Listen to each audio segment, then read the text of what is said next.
Neil, it looks like the team's playing with a lot more enthusiasm, motivation. You've really got the boys up and about. They're excited to play for you. Well, I don't think they're excited necessarily to play for me, Sean. I mean, I think we've spoken about in the last couple of weeks about the situation of what happens, in clubs when the total focus is on the senior coach for long periods of time. And, in this case, when the senior coach goes, and I've said before, I've been in that situation, is when the senior coach goes, whether it's myself at Adelaide or Mark here, the focus goes away, and so it just, enables players to actually get on with playing footy. So, and I'm sure that's the case here. So, in the case of Mark, it was a big sacrifice. And the responsibility now is to continue to try and make sure we maximise whatever else is left for the season, the next 8 games, and that's our total focus to do that. That seems like you're on that track though. The last 2 games, obviously, winning an impressive performance last week, and our performance against the Western Bulldogs, was some really good stuff there, Tony. But also, our last quarter we couldn't go on with it. We really enjoyed our last couple of minutes of that to hold strong. Against Sydney, there was some good passages, but minus 40 contested possession, minus 20 in the centre bounce, and 16 more scoring shots.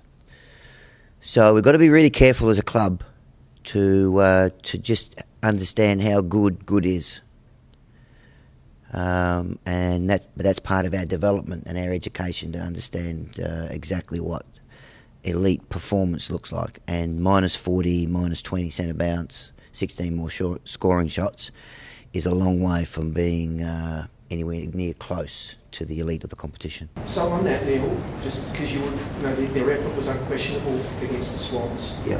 What have you done in the last week to try and redress, those technical sort of deficiencies that were, pretty glaringly obvious against the Swans? Yeah. We've certainly spoken about it, Roger.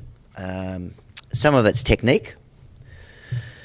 Certainly, there was great exposure to our playing group to a really hardened, hard-nosed, successful footy club. And so our players got to experience the mentality of the opposition in terms of the contested part of the game. So we take some good lessons from that. Our responsibility now, of course, is to take those lessons and to try and apply them ourselves. And some of it's just, I said, technique of the actual contest, but also making sure that we get people in the correct position to be competitive. So you can have you can be a fiercely competitive mindset, but if you don't get yourself in the right positions to compete, you can actually find yourself a non-competitive player. So there's 3 or 4 different angles that we've spoken about, and we need to continually to address those. For the rest of the season. And it doesn't get any easier. No, it does not. Another pretty decent at the contested. They're in a similar ilk to Sydney, Hawthorn, Geelong. Been there for a long period of time, been a successful club for a long period of time. So we will, and we need to, and we'll embrace the opportunity that we get to go down to Geelong and play, a fantastic footy club. So we only see that as a positive for us.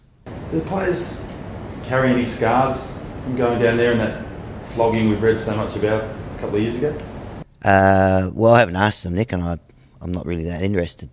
What I do know is this group's a very resilient group, and in this industry, if you're an AFL player, you need to have the characteristic of being able to handle adversity, be able to be resilient, and put those things aside really quickly. So unless they can help you, get rid of it.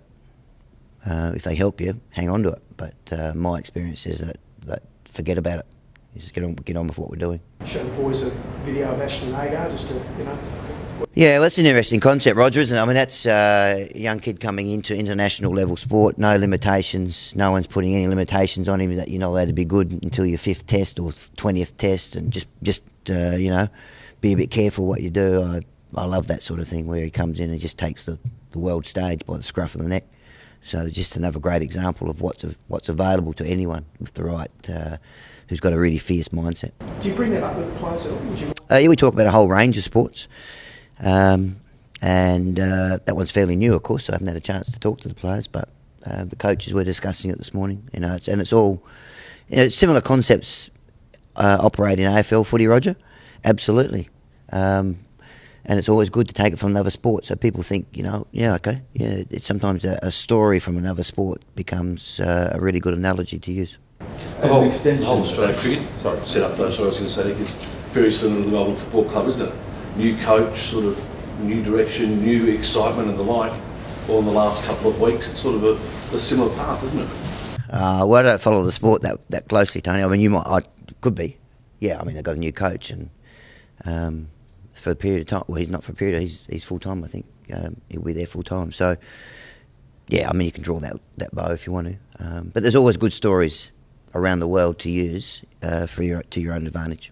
Would you hope the players go down there with talking about ego, a bit of a nothing to lose mindset tomorrow and just take it on, if nothing else? No, Nick, I think differently than that. I don't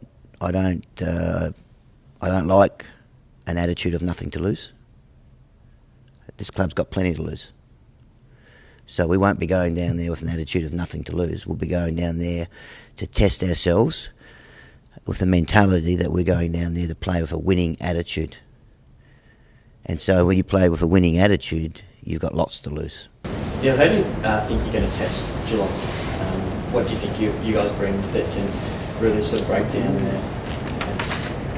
Well, we need to, just from our previous result, Ben, we need to continually work on our contested ball stat, which has been poor all year, and it's an important stat.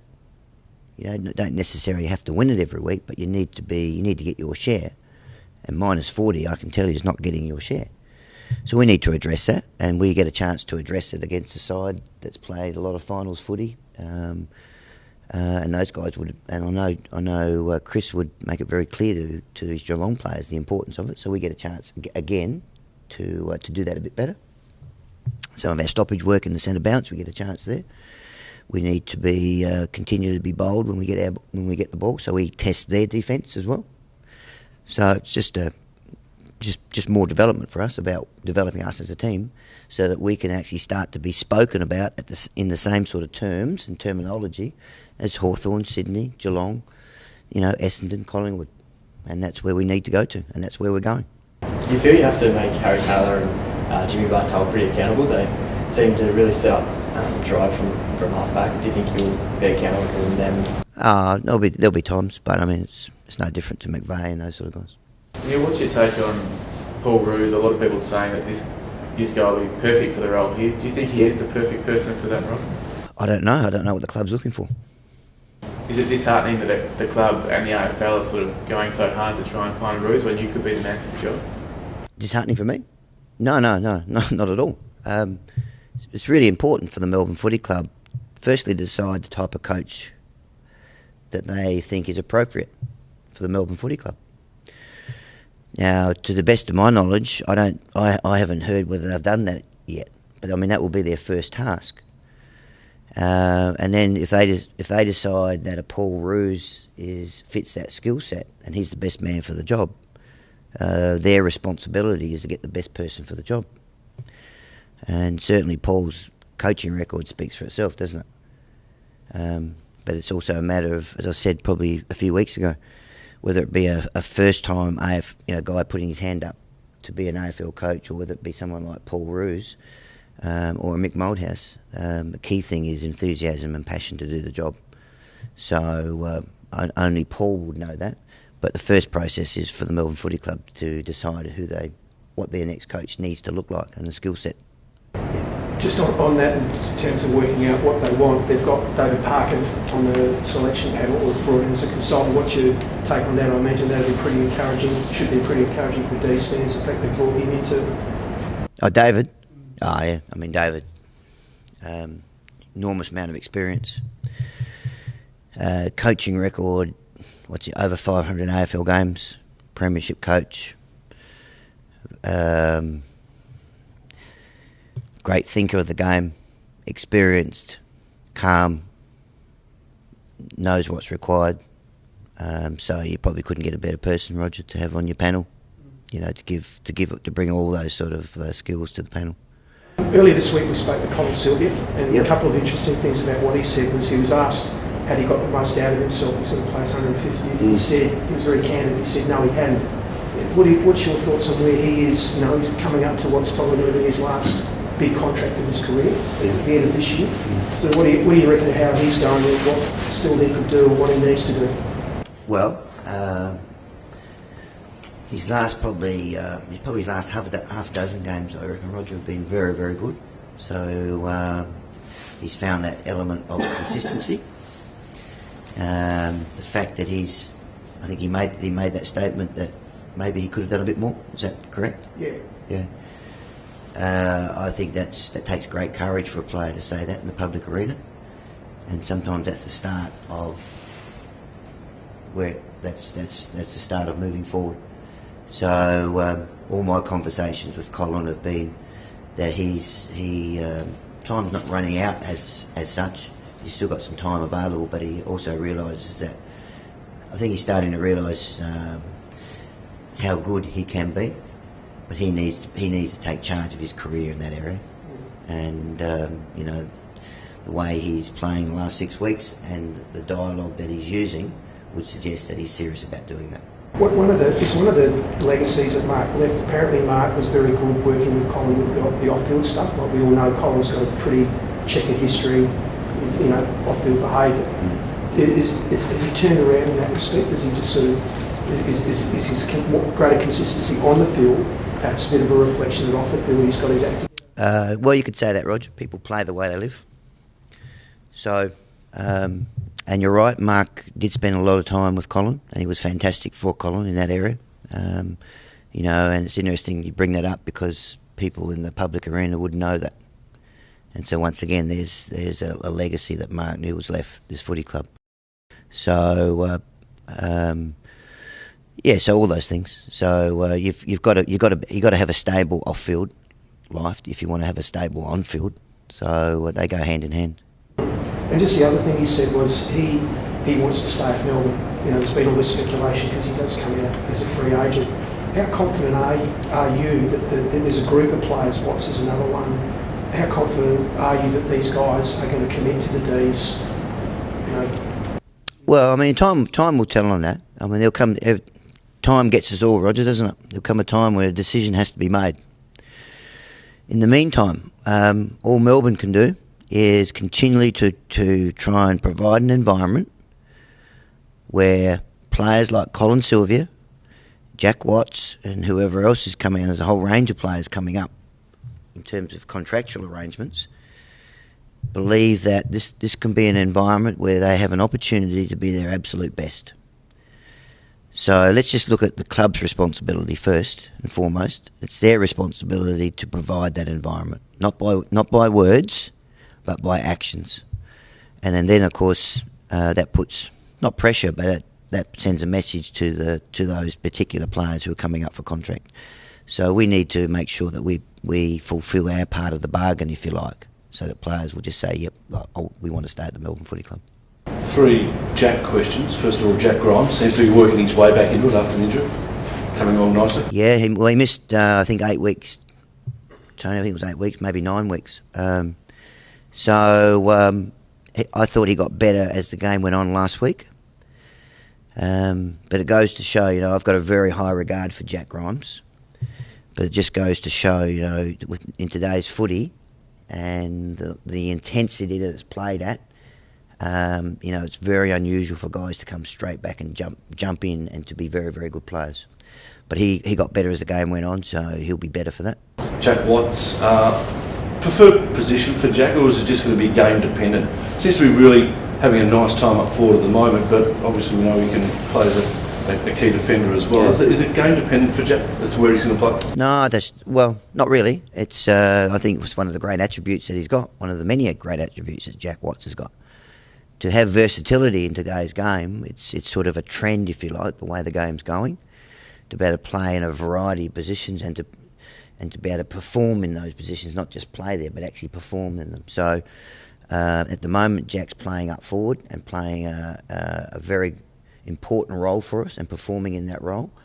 He's a couple of weeks ago actually played in the ruck for a little period of time. We know he can actually go back into defence and play really well down there.